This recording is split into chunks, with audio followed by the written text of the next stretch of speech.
warahmatullahi wabarakatuh. Selamat pagi teman-teman. Semoga kita semuanya selalu diberikan kesehatan ya, dan dimudahkan dalam menuntut ilmunya.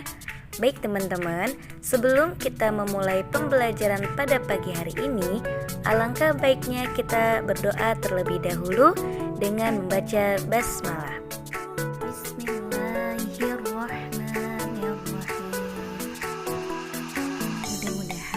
Dengan membaca basmalah, kita semua dimudahkan dalam menuntut ilmunya.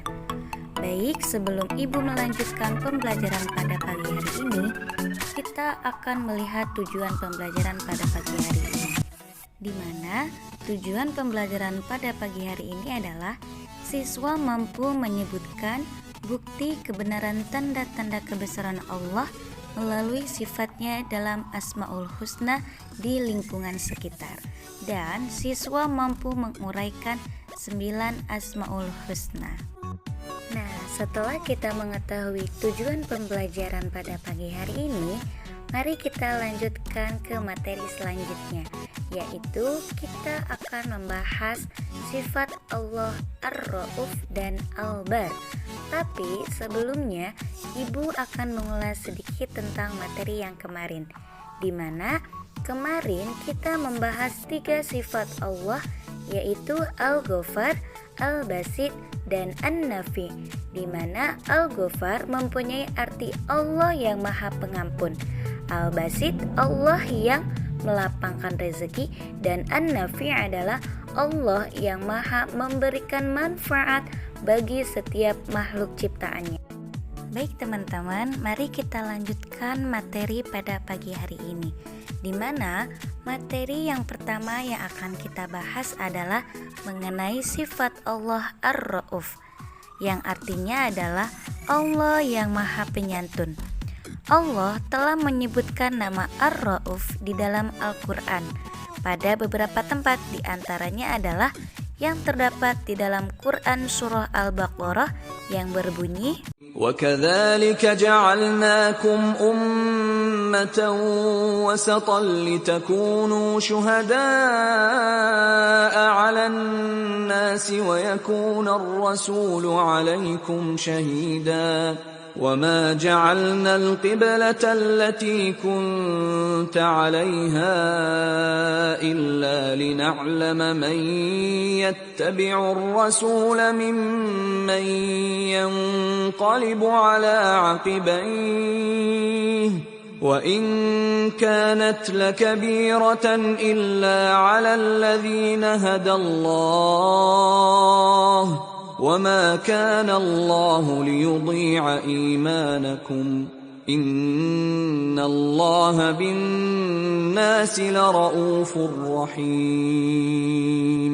Kata Ar-Rauf yang terdapat dalam Quran surah Al-Baqarah, yaitu terdapat di akhir sebelum ayat ini, yang dimana bunyinya adalah Innallaha bin-nafsi lara'ufur rahim, yang artinya adalah sesungguhnya Allah Maha Penyantun lagi Maha Penyayang kepada manusia.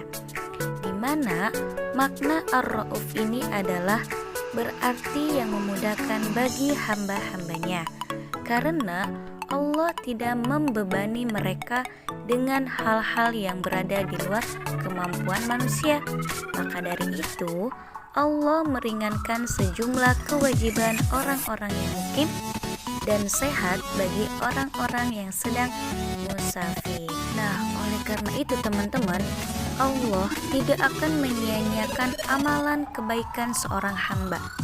Akan tetapi, Dia, Allah, akan membalas kebaikan tersebut walaupun sebesar biji zarah. Maka dari itu, untuk kita semua nih teman-teman, terus berusahalah untuk senantiasa berbuat baik sesuai dengan kemampuan kita. Sebesar dan sekecil apapun kebaikan kita, pasti akan dibalas oleh Allah, karena Allah adalah mempunyai sifat Ar-Rauf, di mana pahala amalan tersebut tidak akan pernah hilang dan tidak akan pernah disia-siakan oleh Allah Subhanahu wa Ta'ala. Allah menginginkan kemudahan kepada hamba-hambanya dalam menjalankan perintah ini. Karena kenapa? Sekecil apapun perbuatan kita, Allah pasti akan membalasnya dengan berlipat-lipat ganda. Walaupun balasannya mungkin tidak hari itu, melainkan Allah akan memberikannya di kemudian hari ketika kita membutuhkannya. Nah, sebagai contoh, Allah memerintahkan sholat dan puasa kepada kaum muslimin. Dan Rasulullah menjelaskan tata cara sholat yang paling utama yaitu dilakukan dengan cara berdiri. Akan tetapi, ketika kita tidak mampu sholat sambil berdiri karena ada uzur atau sakit, maka Rasulullah memberikan rukhsah. Rukhsah itu adalah keringanan.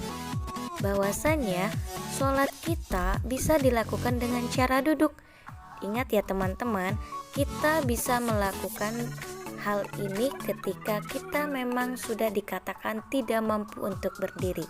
Jika dengan cara duduk masih belum bisa, teman-teman mampu dengan cara berbaring. Dan jika memang cara itu juga belum mampu dilakukan, maka bisa dilakukan dengan memberikan isyarat. Hal ini sebagaimana disebutkan di dalam hadis riwayat Bukhari yang berbunyi, "Sholatlah dengan berdiri, jika tidak mampu maka duduklah, dan jika tidak mampu maka sambil berbaringlah." Begitu juga dengan puasa Ramadan. Allah mewajibkan kepada orang-orang yang beriman dan mukmin dan dalam keadaan sehat untuk melaksanakannya.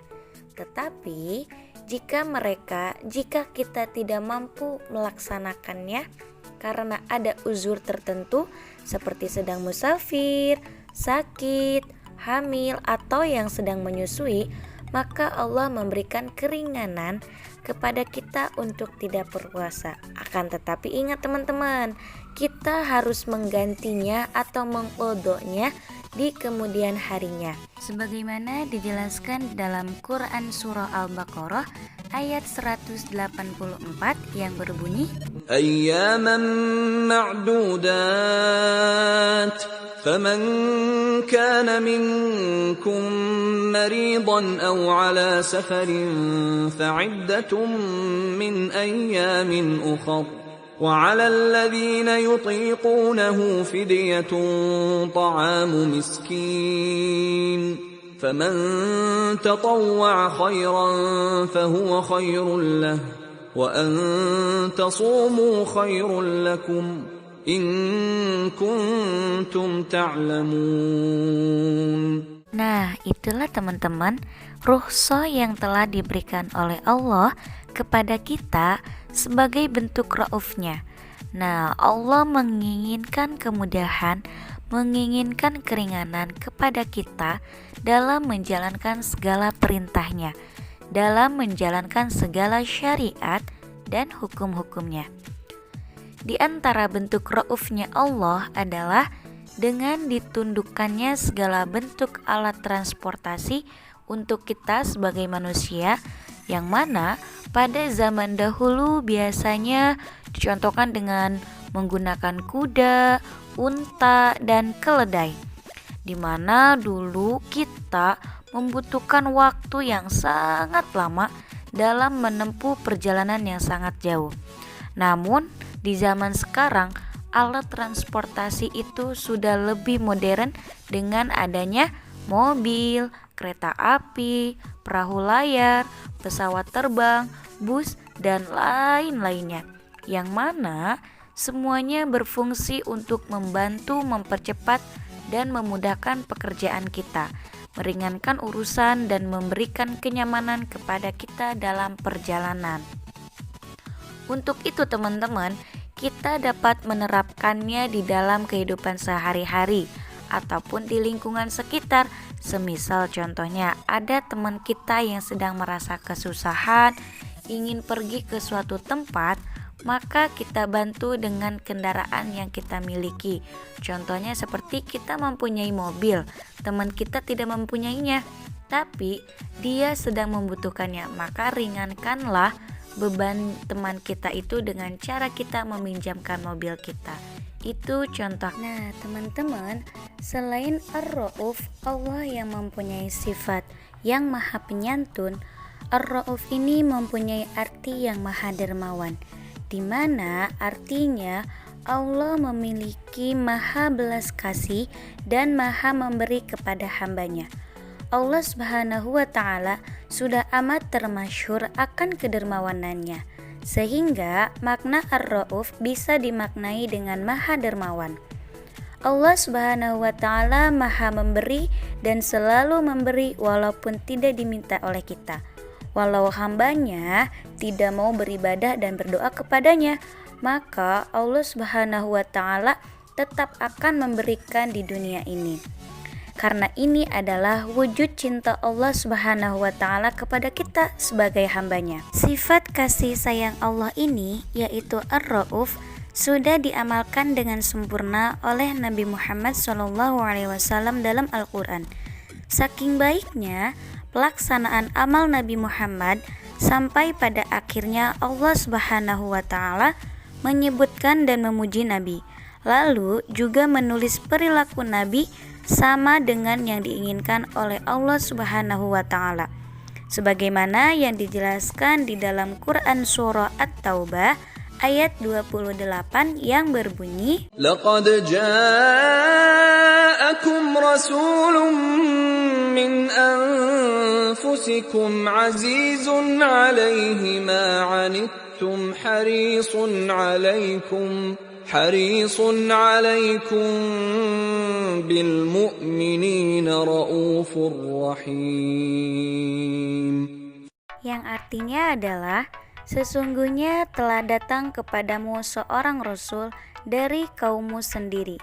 Berat terasa olehnya penderitaanmu, sangat menginginkan keimanan dan keselamatan bagimu.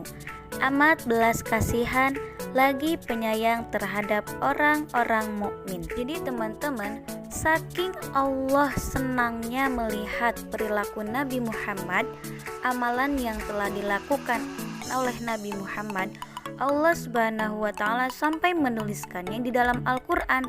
Nah, kita sebagai umatnya dan hambanya Allah Subhanahu wa Ta'ala, alangkah baiknya untuk bisa mencontoh dan menerapkan dalam kehidupan sehari-hari di lingkungan sekitar. Nah, teman-teman, untuk memudahkan teman-teman dalam memahami arti Ar-Ra'uf ini, maka simaklah video berikut.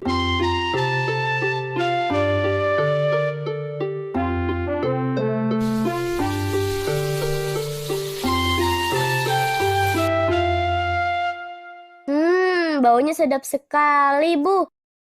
Kayaknya jadi makin lapar deh. Sabar sayang, nasi goreng Pak Ibnu memang enak dan sedap. Hehehe, Teh Ina bisa aja.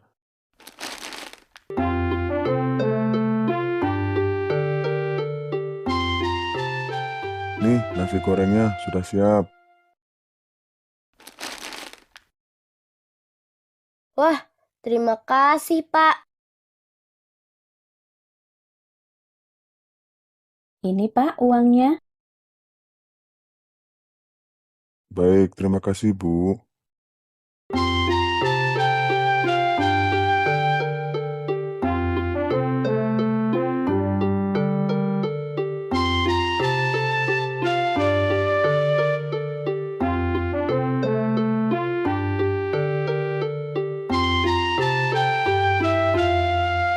Pak, saya lapar, Pak. Boleh minta uang? Sini, Dek, duduk sini. Tunggu sebentar ya, Bapak buatkan nasi goreng. Iya, Pak.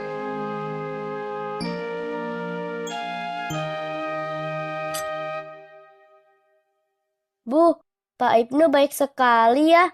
Ramah pula. Benar sayang, bahkan setiap malam Sabtu, Pak Ibnu selalu memberikan nasi goreng gratis pada anak yatim piatu dan orang yang tidak mampu. Masya Allah, Pak Ibnu luar biasa sekali ya, Bu.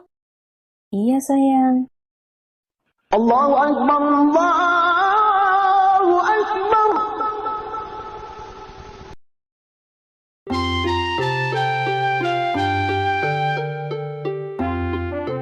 Ibnu ke masjid, Pak?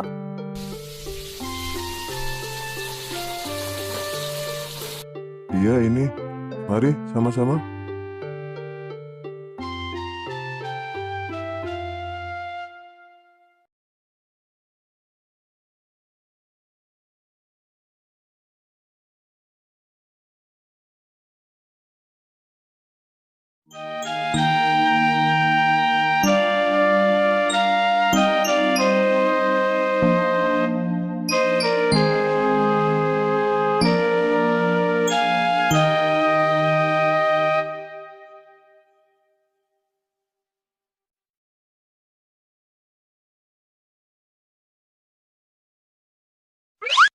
Ya Allah, Pak Ibnu menyumbang 20.000.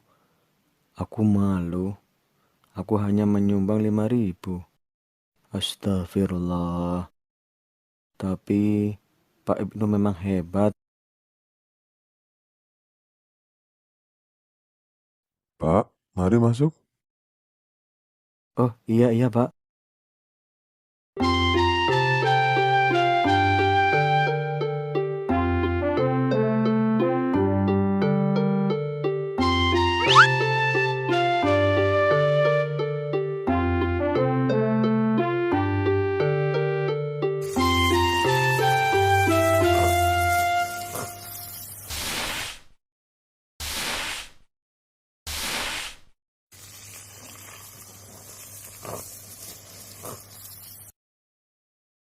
Bu,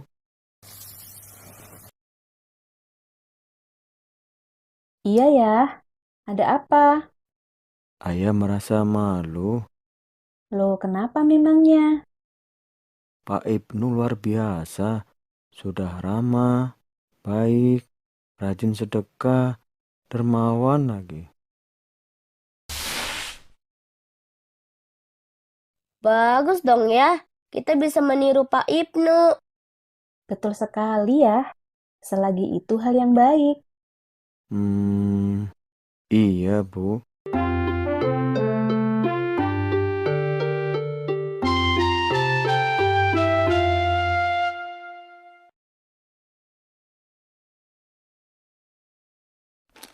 Ini Nek, sehat selalu ya. Alhamdulillah, terima kasih banyak, Nak.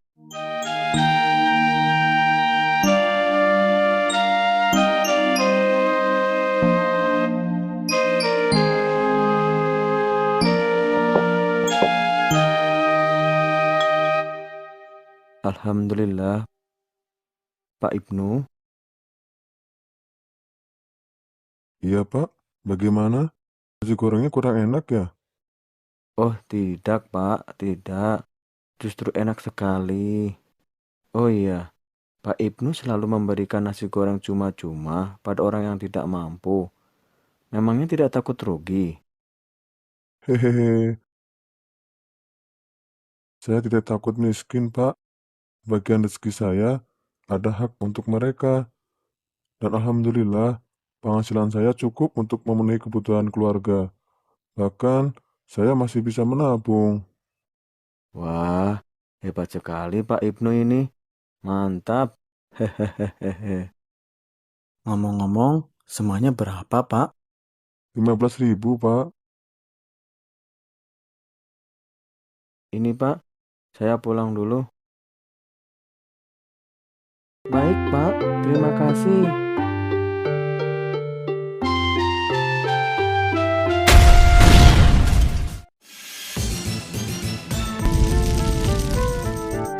Tolong. Subhanallah, Pak Ibnu.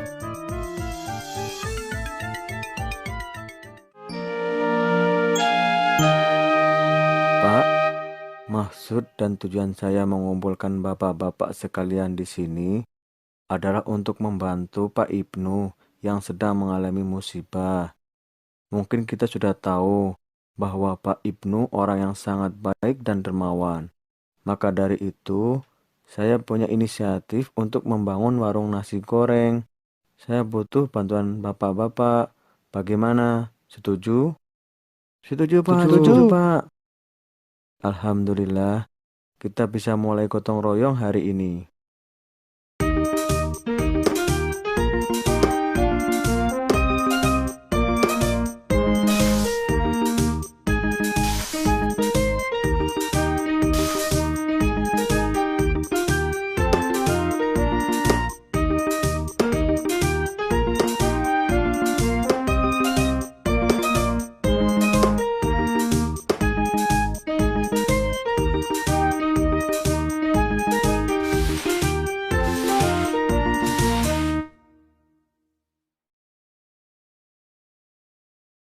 Ini taruh di mana, Bu?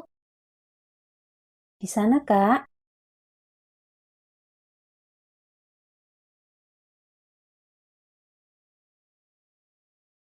Ayah capek ya? Lumayan ini, Bu. Tapi demi Pak Ibnu, ayah semangat deh. Diminum dulu ya. Oh iya, Bu.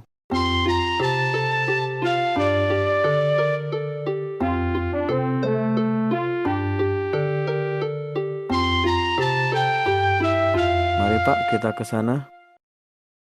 Loh, mau kemana kita, Pak? Ya, rahasia Pak, pokoknya.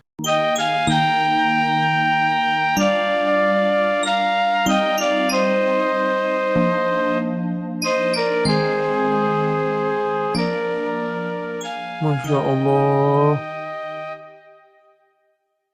Karena Bapak orang yang baik, saya dan warga berinisiatif untuk membangun warung nasi goreng untuk Bapak.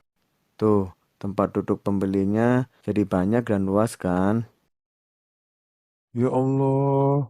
Terima kasih banyak, Pak, dan para warga sekalian.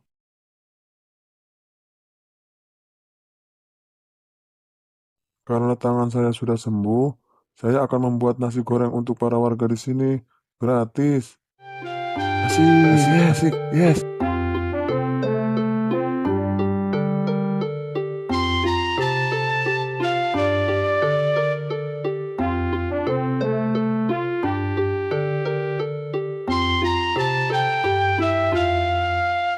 Nah, teman-teman, setelah kita melihat cuplikan video yang telah Ibu sampaikan tadi, maka hikmah yang dapat kita ambil dan terapkan dalam kehidupan sehari-hari adalah bahwasannya ketika kita menolong orang tanpa mengharapkan imbalan darinya, maka Allah lah yang akan membalasnya ketika kita sedang membutuhkannya dan walaupun kita tidak memintanya. Nah, baik teman-teman, selanjutnya kita akan membahas materi yang kedua, yaitu kita akan membahas sifat Allah Al-Bar, yang artinya adalah Allah yang Maha Baik. Nama Allah Al-Bar telah disebutkan oleh Allah di dalam Al-Quran sebanyak 1 kali, yaitu terdapat di dalam Quran Surah Tur ayat 28 yang berbunyi, Inna kunna min qablu nad'uuh innahu huwal barrur rahim. yang artinya adalah sesungguhnya dialah yang melimpahkan kebaikan lagi Maha Penyayang. Nah, teman-teman, makna dari kata Al-Bar ini adalah berarti Allah yang lembut terhadap hambanya dan yang maha baik kepada mereka dengan melipat gandakan pahala. Kebaikan Allah bersifat umum untuk seluruh ciptaannya, maka Dia tidak bakhil untuk memberikan rizki kepada kita, dan Dia selalu menghendaki kemudahan untuk mereka dan tidak menghendaki kesulitan bagi mereka. Jadi Allah tidak pernah mempersulit suatu keadaan, hanya saja manusialah yang mempersulit keadaan itu. Jadi teman-teman, ketika kita sedang merasa kesulitan, bahwasannya Allah telah memberikan jalan keluarnya.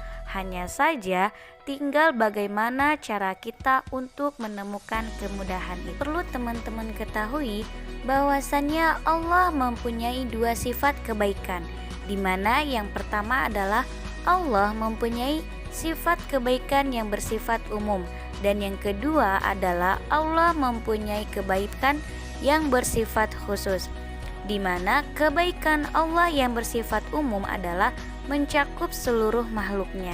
Tidak ada seorang pun melainkan telah mendapatkan limpahan karunia dari Allah dan telah melimpah pula perbuatan baiknya kepadanya, sebagaimana dijelaskan di dalam Quran Surah Al-Isra, yang artinya adalah, dan sesungguhnya telah kami muliakan anak-anak Adam, kami angkut mereka di daratan dan di lautan, kami beri mereka rezeki dari yang baik-baik, dan kami lebihkan mereka dengan kelebihan yang sempurna atas kebanyakan makhluk yang telah kami ciptakan. Nah teman-teman, kemuliaan yang Allah berikan berupa penciptaan manusia dalam bentuk yang sebaik-baiknya, maka Allah telah menciptakan manusia dengan begitu bagus, rupa yang amat elok, postur yang rupawan, dan Allah menjadikan baginya pendengaran, penglihatan, dan Allah pun mengkhususkan bagi manusia dengan beraneka ragam makanan, minuman, pakaian, dan hal-hal lain secara khusus diberikan kepada manusia, dan dengan semua itulah manusia dimuliakan oleh Allah Subhanahu wa Ta'ala. Jadi buat teman-teman, buat kita semuanya, jangan lupa untuk selalu bersyukur dengan apa yang telah diberikan oleh Allah Subhanahu wa Ta'ala. Sedangkan kebaikan Allah yang bersifat khusus diantaranya adalah memberikan hidayah bagi siapa saja yang dikehendakinya untuk memeluk agama yang lurus, yaitu agama Islam, dan memberikan taufik kepada mereka untuk mentaati Allah Subhanahu wa Ta'ala, yaitu Rabb semesta alam. Kebaikan Allah yang telah diberikan kepada hamba-hambanya dan orang-orang pilihannya sangatlah banyak dan tidak mungkin seseorang bisa menghitungnya. Di antara kebaikan Allah kepada hamba-hambanya yaitu adalah agar mereka menjadi hamba yang bersyukur atas kebaikan Allah kepada mereka, yaitu Allah menginginkan kemudahan bagi mereka dan tidak menginginkan kesulitan. Allah menerima amalan mereka yang sedikit dan membalasnya dengan pahala yang banyak, dan Allah pun memaafkan dosa-dosa kita dan kesalahan-kesalahan kita dan tidak menyiksa dengan seluruh perbuatan dosa. Allah membalas satu kebaikan menjadi 10 kebaikan dan akan dilipat gandakan lagi bagi siapa saja yang dikehendakinya. Allah tidak membalas kejelekan melainkan hanya dengan yang semisalnya. Bahkan Allah menuliskan bagi mereka niat yang baik sebagai satu kebaikan dan tidak menuliskan bagi mereka niat yang buruk dengan satu kejelekan. Jadi baru niat saja Allah sudah menuliskan pahala untuk kita, yaitu dengan satu kebaikan, di mana Allah yang bersifat Al-Bar ini mencintai orang-orang yang berbuat kebaikan. Allah akan mendekatkan hati-hati mereka kepadanya sesuai dengan kebaikan yang mereka lakukan. Allah mencintai amal-amal yang baik, lalu Allah akan membalas amalan tersebut dengan petunjuk kemenangan dan kemuliaan di dunia dan akhirat. Kebaikan yang dilakukan oleh seseorang merupakan bukti dari keimanannya kepada Allah dan Rasul-Nya. Bahkan beliau mengkategorikan akhlak yang mulia adalah sebagai suatu kebaikan, sebagaimana sabda beliau di dalam hadisnya yang artinya adalah dari An-Nawas bin Sam'an radhiyallahu anhu berkata, aku bertanya kepada Rasulullah SAW tentang kebaikan dan dosa keburukan. Lalu beliau bersabda, kebaikan adalah akhlak yang baik, dan dosa adalah apa yang meragukan dadamu dan engkau tidak suka terlihat oleh orang lain. Hadis riwayat Muslim. Nah, dan kemudian orang yang selalu melakukan kebaikan itu teman-teman, di akhirat kelak akan mendapatkan pahala yang baik, yaitu berupa syurga. Bahkan akan diberikan tambahan berupa melihat wajah Allah secara kasat mata, sebagaimana dijelaskan di dalam Quran surah Hud, yang artinya adalah untuk orang-orang yang melakukan kebaikan, maka bagi mereka adalah pahala yang baik dan tambahan kebaikan. Dan salah satu kebaikan yang dapat mengantarkan kita ke dalam surganya Allah Subhanahu wa Ta'ala adalah dengan menginfakkan sebagian harta yang kita cintai di jalan Allah Subhanahu wa Ta'ala, sebagaimana yang telah dilakukan oleh sahabat Abu Thalhah yang telah menginfakkan kebun kurma Buraiha yang sangat dicintainya di jalan Allah. Begitu juga dengan sifat jujur, baik dalam ucapan maupun perbuatan, itu dapat membawa kita ke tempat yang baik di akhirat. kelak. Jadi buat teman-teman semuanya nih, sekarang kita alangkah baiknya mengucapkan perkataan-perkataan yang baik. Hindari perkataan-perkataan yang buruk agar kelak di akhirat nanti kita bisa ditempatkan oleh Allah Subhanahu wa taala di tempat yang terbaik. Alhamdulillah, materi pada pagi hari ini telah Ibu sampaikan. Mudah-mudahan apa yang telah Ibu sampaikan bermanfaat untuk kita semuanya. Dan mudah-mudahan kita dijadikan sebagai manusia yang bermanfaat dan menjadi manusia yang dermawan. Akhirul kalam. Wassalamualaikum warahmatullahi wabarakatuh.